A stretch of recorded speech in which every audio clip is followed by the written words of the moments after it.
ലൂക്കോസിന്റെ സുവിശേഷം 5-ാം അധ്യായത്തിന്റെ 31-32 വാക്യങ്ങൾ.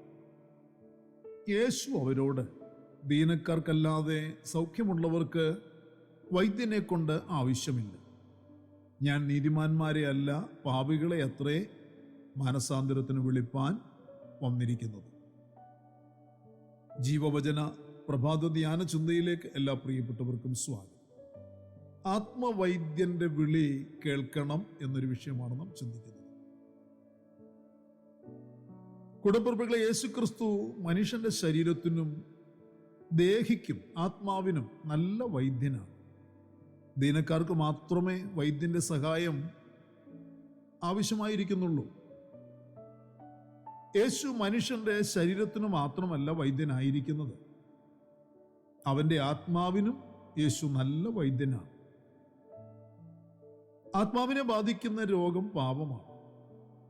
ആത്മാവിനെ പാപരോഗത്തിൽ നിന്ന് വിടുവിക്കുവാൻ കർത്താവായ യേശുക്രിസ്തുവിനല്ലാതെ മറ്റൊരു വൈദ്യനും ആവില്ല. കർത്താവായ യേശുക്രിസ്തു ഒരിക്കൽ ചുങ്കം പിരിക്കുന്ന സ്ഥലത്തുകൂടി നടന്നു പോകുമ്പോൾ അൽഫായിയുടെ മകനായ ലേവിയെ കണ്ട് അവനോട്, നീ എന്നെ അനുഗമിക്ക എന്ന് അവനോട് കൽപ്പിച്ചു. ചുങ്കം പിരിച്ചുകൊണ്ടിരുന്ന ലേവി യേശുവിന്റെ വിളിക്ക് പ്രതികരിച്ചത് അവനുള്ള സകലവും വിട്ട് തൻ്റെ ജോലിസ്ഥലം ഉപേക്ഷിച്ച് അവിടെ നിന്ന് എഴുന്നേറ്റ് യേശുവിനെ അനുഗമിച്ചുകൊണ്ടാണ്. കർത്താവ് അവനെ കൈക്കൊണ്ടു എന്നതിൻ്റെ സന്തോഷത്താൽ ലേവി തൻ്റെ വീട്ടിൽ വലിയൊരു വിരുന്നൊരുക്കി. ആ വിരുന്നിൽ ക്ഷണിക്കപ്പെട്ടവരായി യേശുവിനോടൊപ്പം ചുങ്കക്കാരും മറ്റുമായി വലിയൊരു പുരുഷാരം പന്തിക്കിരുന്നിരുന്നു. ഇത് കാണവേ പരീശന്മാരുടെ കൂട്ടത്തിൽ നിന്ന് ശാസ്ത്രിമാർ എഴുന്നേറ്റ് കർത്താവിൻ്റെ ശിഷ്യന്മാരോട്, നിങ്ങളുടെ ഗുരു ചുങ്കക്കാരോടും പാപികളോടും കൂടി തിന്നുകുടിക്കുന്നത് എന്ത് എന്ന് ചോദിച്ച് പരിഹസിച്ചു. അതിന് കർത്താവ് പറഞ്ഞ മറുപടി ഇന്നും വളരെ പ്രസക്തമാണ്. ദീനക്കാർക്കല്ലാതെ സൗഖ്യമുള്ളവർക്ക് വൈദ്യനെ കൊണ്ട് ആവശ്യമില്ല. ഞാൻ നീതിമാന്മാരെ അല്ല, പാപികളെയാണ് മാനസാന്തരപ്പെടുവാൻ വിളിച്ചുകൊണ്ടിരിക്കുന്നത്. കർത്താവായ യേശുക്രിസ്തു സ്വർഗമഹിമ വിട്ട് താണഭൂമിയിലേക്ക് ഇറങ്ങി വന്നതിൻ്റെ ഉദ്ദേശത്തെ അന്നെന്ന പോലെ ഇന്നും ചോദ്യം ചെയ്യപ്പെട്ടുകൊണ്ടിരിക്കുന്നുണ്ട്. ഞാൻ പാപികളെ രക്ഷിപ്പാൻ വേണ്ടി വന്നിരിക്കുന്നു, ഇന്നും ഞാൻ പാപികളെ മാനസാന്തരത്തിലേക്ക് വിളിച്ചുകൊണ്ടിരിക്കുന്നു എന്ന് കർത്താവ് തൻ്റെ ആഗമനോദ്ദേശം വെളിപ്പെടുത്തിയിരിക്കുകയാണ്.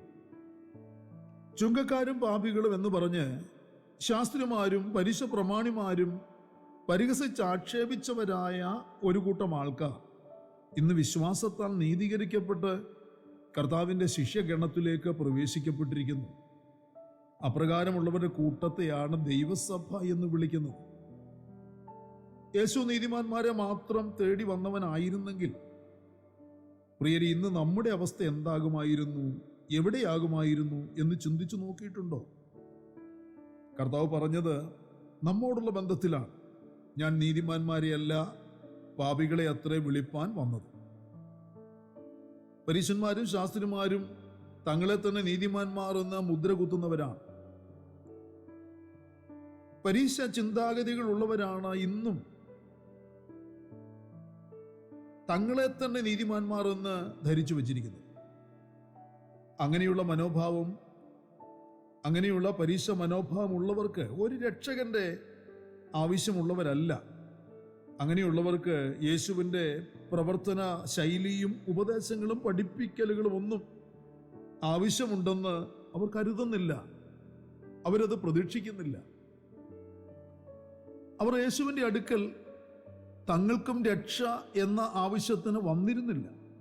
യേശുവിനെ അവർ ശ്രദ്ധിച്ചിരുന്നില്ല എന്നുള്ളതാണ് സത്യം.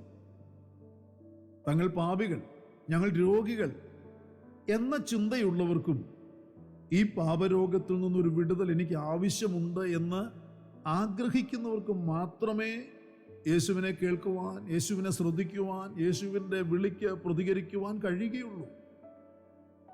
വിളി കേട്ട് യഥാർത്ഥമായി അനുഭവിക്കുന്നവർക്ക് മാത്രമേ തങ്ങളുടെ ആത്മീയ രോഗാവസ്ഥയിൽ നിന്നും ഒരു ആത്മീയ സൗഖ്യം ലഭ്യമാകുകയുള്ളൂ.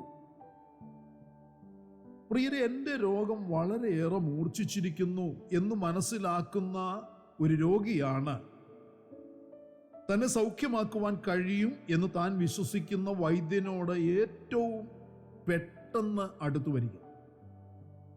എനിക്ക് അവൻ്റെ അരികിൽ ചെല്ലുവാൻ കഴിയില്ല, അതിനുള്ള യോഗ്യതയോ സഹായമോ എനിക്കില്ല, ഒരിക്കലും ലഭിക്കില്ല എന്ന് സ്വയം തിരിച്ചറിഞ്ഞിരിക്കുന്നവന്റെ കാതിൽ നീ എന്നെ അനുഗമിക്ക എന്ന, നീ വേഗം ഇറങ്ങി വാ, നീ സൗഖ്യമാക എന്നിങ്ങനെയുള്ള കർത്തൃമൊഴികൾ കേൾക്കുന്ന മാത്രയിൽ തന്നെ അവൻ സൗഖ്യദായകൻ അരികിൽ ഓടി വരികയാണ്. അതിനുദാഹരണമാണ് ലേവിയും സക്കായിയും പാപിനിയായ സ്ത്രീയും രക്തസ്രാവക്കാരി സ്ത്രീയുമൊക്കെ. രോഗിയും വൈദ്യനും തമ്മിൽ ഏറെ ബന്ധപ്പെട്ടിരിക്കുന്നു.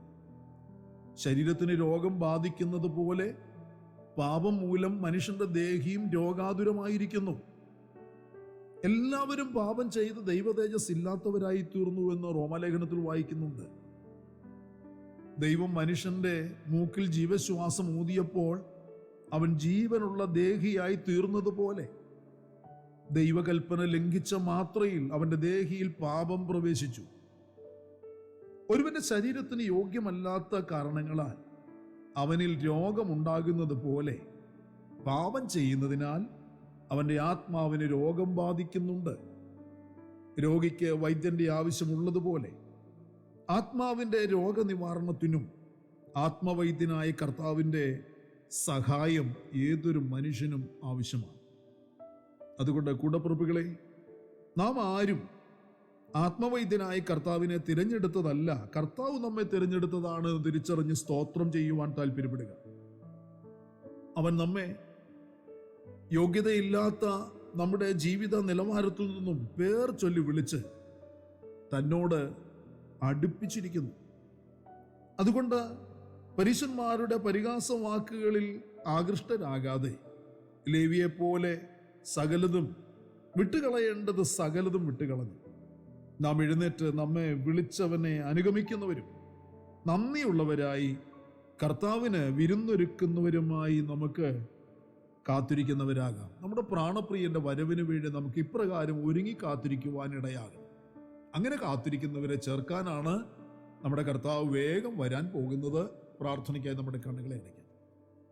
മഹാപരിശുദ്ധനും നിത്യനുമാകുന്ന ഞങ്ങളുടെ സ്വർഗീയ പിതാവേ, അനുഗ്രഹീതമായ ഈ നല്ല ദിവസം പ്രഭാതത്തിൽ ദൈവത്തിൻ്റെ മാറ്റമില്ലാത്ത തിരുവചനം ശ്രദ്ധയോടെ കേട്ട് ധ്യാനിച്ച് ബലപ്പെടാൻ ഞങ്ങളുടെ ജീവിതത്തിൽ നൽകി തന്ന ഈ വലിയ സന്ദർഭത്തിനായി ഞങ്ങൾ അങ്ങയ്ക്ക് നന്ദിയോടെ സ്തോത്രം ചെയ്യുന്നു.